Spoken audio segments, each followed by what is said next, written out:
दूसरी तरफ हम सितंबर से देर से एलएनजी ऑर्डर करने का मामला उठाते रहे, क्योंकि इससे भी बदतर सूरत हाल और अरबों रुपए का नुकसान एलएनजी की दरामद में किया गया। हम बार बार बताते रहे कि कीमतें बढ़ रही हैं, वजारत पेट्रोलियम वक्त पर फैसले नहीं कर रही है, मगर वजारत पेट्रोलियम इनकार करती रही। हम पर ज़ाती हमले शुरू कर दिए गए, मगर अफसोस की बात है कि वही हुआ जिसका डर था। चंद माह पहले सस्ती एलएनजी मिल रही थी मगर खरीदी नहीं गई थी। फिर पाकिस्तान खरीदार था और एलएनजी के सप्लायर्स नहीं थे, महंगे रेट पर भी नहीं थे। पाकिस्तान ने नवंबर में जाकर दिसंबर के लिए दुगनी कीमत पर एलएनजी खरीदी और फिर जब पाकिस्तान ने 10 दिसंबर को जनवरी के सौदों के लिए बिड खोली तो शुरू के 20 दिन कोई सप्लायर ही नहीं मिला। आखिर के 10 दिनों में कतर के अलावा 20.5% से 34% तक के रेट पर सप्लायर आए।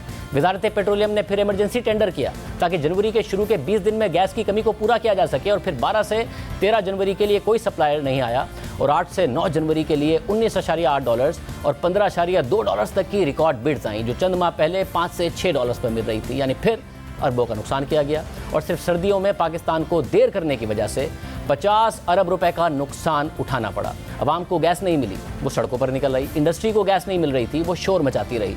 और सस्ते एलएनजी प्लांट होने के बावजूद पाकिस्तान ने महंगी फर्नेस ऑयल से बिजली पैदा की, क्योंकि एलएनजी ही नहीं मंगवाई गई थी। सिर्फ जनवरी 2021 के आदाद शुमार आपके सामने रखते हैं, क्योंकि देर करने की वजह से जनवरी के पहले 15 दिनों में एलएनजी ही नहीं मिली और पाकिस्तान ने जनवरी में 974 मेगावाट बिजली फर्नेस ऑयल से पैदा की और डीजल से बिजली पैदा की। एलएनजी प्लांट्स होने के बावजूद उनसे कम बिजली पैदा की। हालांकि एलएनजी से बिजली ₹8.25 फी यूनिट पड़ी और फर्नेस ऑयल से ₹12.25 फी यूनिट और डीजल से ₹19 फी यूनिट पड़ी, जिसकी कीमत आवाम को अदा करनी पड़ रही है। फिर इस महंगी बिजली का बोझ भी आवाम की जेब पर डाला गया और नेपरा ने अपनी हालिया रिपोर्ट में लिखा है कि सस्ते और एफिशिएंट प्लांट्स की जगह महंगे फर्नेस ऑयल और हाई स्पीड डीजल के प्लांट से 12.9 अरब रुपए की महंगी बिजली सिर्फ जनवरी के महीने में पैदा की गई। नेपरा ने अपनी रिपोर्ट में मजीद लिखा कि वजारत प्लानिंग के मुताबिक तो हुकूमत ने बिजली बनाने के लिए फर्नेस ऑयल और डीजल के इस्तेमाल पर पाबंदी लगाई हुई है, मगर फिर भी 1020 गीगावाट और बिजली फर्नेस ऑयल और डीजल से पैदा की गई, जबकि इसके बरक्स सिर्फ 916 गीगावाट और बिजली एलएनजी से पैदा की गई, जिसकी वजाहत की जानी चाहिए। ये सब होता रहा। पहले एलएनजी मंगवाई नहीं, फिर मंगवाई तो मिली नहीं, जो मिली वो महंगी मिली, जो नहीं मिली उसकी वजह से और महंगी बिजली फर्नेस ऑयल और डीजल से पैदा की।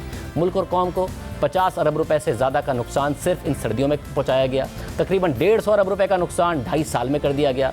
जब वज़ीर आज़म ने पेट्रोल बहरान पर इंक्वायरी करके एक अहम कदम उठाया है, तो इस एलएनजी बहरान पर भी तहकीकात की ज़रूरत है, ताकि पता लगाया जा सके कि मुल्क और आवाम को अरबों रुपए का नुकसान पहुँचाया गया, मगर फ़ायदा किसे पहुँचाया गया। इस पर बात करने के लिए हमने आज नदीम बाबर साहब को दावत दी, उन्होंने जवाब नहीं दिया।